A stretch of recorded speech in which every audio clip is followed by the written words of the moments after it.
안녕하십니까. 여러분의 취업과 이직 그리고 커리어를 위해 영상을 찍고 있는 커리얼의 칩 이네이블링 오피서 곰돌이 아저씨입니다. 오늘 말씀드릴 내용은 생성형 AI와 프로그래머의 미래에 대해서 한번 말씀을 드릴게요. 네가 프로그래머에 대해서 뭐라는데? 라고 말씀을 하신다면 진짜 자신있게 말씀드리는 거 하나는, 제가 상당히 높은 직급의 그 프로그래머 한 분을 컨설팅을 해서 그 합격을 시켜드리는 경우가 있었어요. 난 그게 너무 자랑스러워. 왜냐면 그분이 진짜 대단하신 분이었거든. 솔직히 나는 그게 되게 좀 자부심인데, 어쨌든 그분이 누군지는 깔 수 없고. 아무튼 예전에 프로그래머 연봉 관련해서 이제 얘기를 한 적이 있어요. 프로그래머가 막 돈 많이 번다, 이런 얘기는 개구라다. 제가 그래서 그 말을 한 다음에 프로그래머 관련된 진짜 그 글들을 많이 봤거든요. 근데 프로그래머 연봉이 이렇게 돼 있더라고요. 그러니까 그 실제로 학원들 있잖아요. 막 광고하는 학원들, 뭐 스 삥삥삥삥 뭐 학원 요새 막 엄청 광고하더만. 근데 요새 또 광고 다시 또 많이 줄어들었대. 이제 프로그래머 연봉을 많이 받는다라는 기사가 나오면 광고를 확 때리고 이러나 봐요. 아무튼 그랬을 때 이 사람들이 이제 만약에 그 학원에 들어가서 진짜 빡세게 이제 돌잖아요. 그러면은 보통은, 그러니까 이 사람들이 거짓말하는 게 아니고, 근데 프로그래머라는 사람들이 대학에서 이제 프로그래밍을 배울 때, 예를 들면 한 학기 동안 배울 거를 거의 한 달에다가 그냥 때려 압축을 하고 그냥 때려 박는데, 6개월짜리를 한 달로 압축해갖고 그냥 막 진도를 막 8시간씩 빼버리는 거야, 하루에. 난 솔직히 그 얘기를 듣고 그래도 이 사람들 사기치는 건 아니구나 이 생각이 들었어요. 진짜로 진심으로 가르쳐주는 건 맞는데, 문제는 뭐냐면 따라가는 사람이 10%가 안 된다는 거야.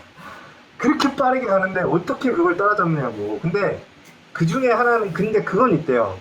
자기가 몰랐던 프로그래밍에 재능이 있는 사람들이 있었대. 그러면은 그 사람들은 그거를 따라간대요. 10% 정도는 따라가다가 그 중에 한 1%가 이제 진짜 베카라쿱에 이제 들어갈 수 있게 되는 그 정도 실력으로 이제 쫙 올라간다고 하더라고요. 물론 그때까지는 진짜 그 사람들은 밤에 잠을 못 자면서 프로그래밍을 한다고, 코딩을 한다고.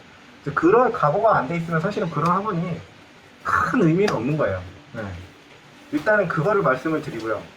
예전에 말씀을 드렸던 건데 좀 보완을 해서 말씀을 드리고, 만약에 이거 AI가 딱 나왔다. 그러면은 AI가 나왔을 때 프로그래머의 미래는 이제 안녕인가? 프로그래머가 아예 필요가 없나? 네. 이거에 대해서 좀 말씀드리면요. 예전에 이제 말씀드렸던 그 프로그래머에 대한 급이 인류에서 이제 하류가 있다고 그랬잖아요. 그럼 인류 프로그래머는 진짜 거의 뭐 기계랑 대화하는 수준이에요. 인간이 아니야. 막 0101로 기계랑 대화를 해, 얘는. 0101로 심지어 예전에는 기계어 코드를 짠 사람이 있었거든요. 기계어로 0101로 코드를 짰다니까? 0101로 코드를 짜서 예를 들면 휴대폰을 구동시키는 거야. 이 정도 수준인 거지. 이 정도 수준의 프로그래머는요, 프로젝트 전체를 완전히 이해를 하고, 예전에 이제 프론트엔드랑 백엔드 얘기도 이제 많이 읽었는데, 프론트엔드랑 백엔드가 분리될 수밖에 없는 게 프로젝트 전반을 이해하는 게 너무 어려운 거예요, 이게. 그러니까 프론트엔드는 프론트엔드, 백엔드는 백엔드로 분리가 됐는데, 이거 전체를 이해하는 진짜 그런 총괄적인 그냥 그 정도 완전 슈퍼 인류지.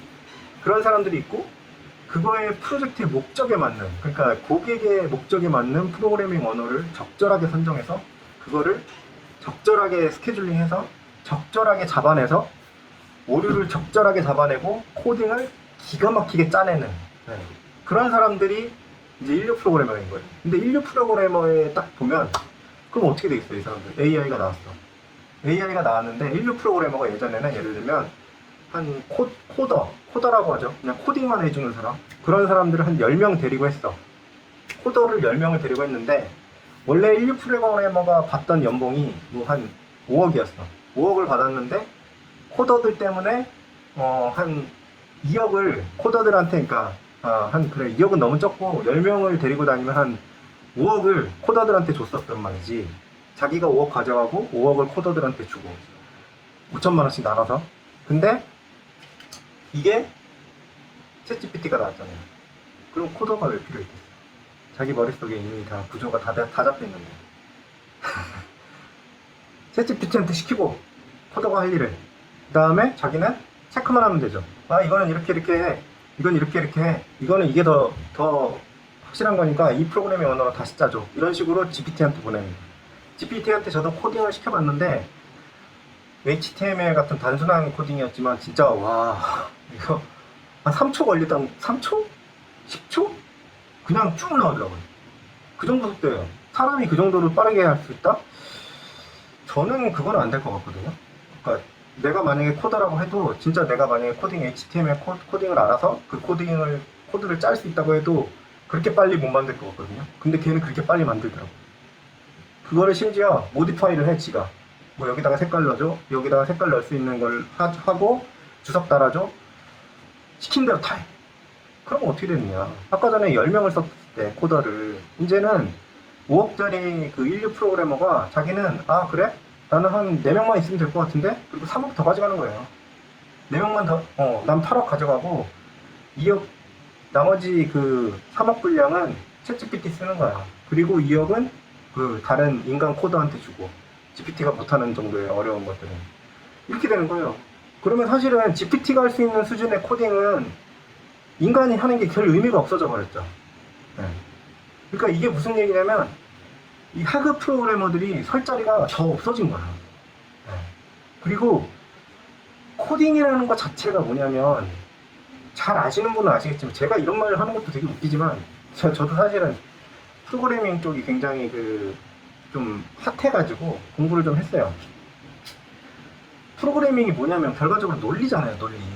논리는요, 머신러닝은 굉장히 논리라는 거에 강해요. 강할 수밖에 없어. 왜냐면 컴퓨터잖아. 그러니까 하류 프로그래머는 더 이상은 진짜 설 자리가 없는 거예요.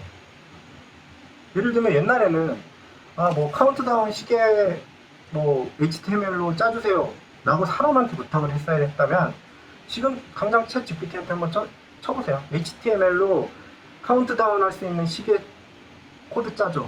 바로 짜줘요. 네. 바로 짜줍니다. 진짜 진심. 그리고 그걸 해보면 실행이 돼요. 실제로. 진짜로 실행이 되고 코딩 뭐 예를 들면 뭐 색깔을 뭐 빨간색으로 바꿔줘. 바로 바꿔줍니다.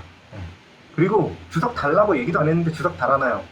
딱 제가 코드에 대해서 그렇게 막 촉보인데도 딱 보면 이해가 돼. 아 여기를 조작을 하면 이게 바뀌겠구나. 이게 눈에 한눈에 딱 보이게 사람보다 나아요. 그런 면에서 주석 진짜 개판으로 다는 경우가 되게 많거든요. 근데 굉장히 잘해. 그러니까 이거를 잘 생각을 하셔야 됩니다. 만약에 이제 내가 IT 쪽에 가겠다 하면 진짜 수준이 높아져야 돼요. 컴퓨터가 할 수 없을 정도로. 그게 어느 정도냐면 모든 프로그램은 끝단에는 인간이 있어요. 이거는 약간 철학적인 얘기인데 저도 사실 주워 들은 거 얘기하는 겁니다. 근데 이제 그 철학적인 얘기지만 어쨌든 그걸 명심을 해야 돼. 맨 끝단에는 사람이 있거든요. 양 끝단에 사람이 있다고 봐야겠지. 서비스를 제공하는 자가 있는 거고 서비스를 받는 사람이 있다고 하면 둘 다 사람이란 말이야. 그럼 사람의 입장에서 가장 편하게 프로그래밍을 하는 게 인류 프로그래머예요. 이거를 생각을 하면 근데 그 인터페이스는 그 사람과 그 기계와의 인터페이스잖아요. 어떻게 보면 그거 프로젝트 전체를 아우르는 그런 거는 GPT가 할 수가 없어. 그렇잖아요. 인간의 감정을 뭐 알아본다든지 이런 거는 GPT가 할 수가 없다고요.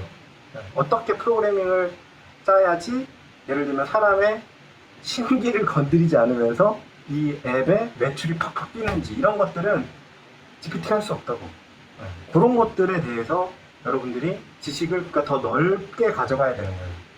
인간에 대한 이해, 뭐 마케팅이라든지 뭐 프론트엔드면 마케팅, 백엔드면은 전체적인 서버 구조뿐만 아니고 그런 건 솔직히 GPT가 더 잘할 수 있으니까 그런 것뿐만 아니고 백엔드 단에서 운영이랑 예를 들면 비용 그렇잖아요. 서버 왕창 누가 그 얘기했는데 서버 뭐 10억 100억 쓰면은 누구나 뭐 쉽게 만들 수 있다고.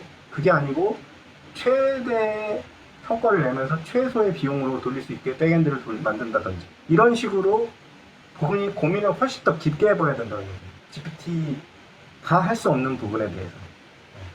약간 이게 그러니까 프로젝트 매니지먼트랑 되게 비슷해요. 프로젝트 매니지먼트를 해야 되는 거지. 프론트든 백이든. 그거에 대해서 좀 고민을 좀 해보시고 기회가 되시면 프로젝트 매니지먼트 프로페셔널을 따시는 것도 되게 도움이 많이 되실 거예요. 전체적으로 판을 읽어야 되거든. 결과적으로 프로그래머도. 그렇게 좀 IT 업계에 지원을 하실 분들은 생각을 좀 해놓으시는 게 좋을 것 같습니다. 유용하셨다면 구독과 좋아요 부탁드립니다.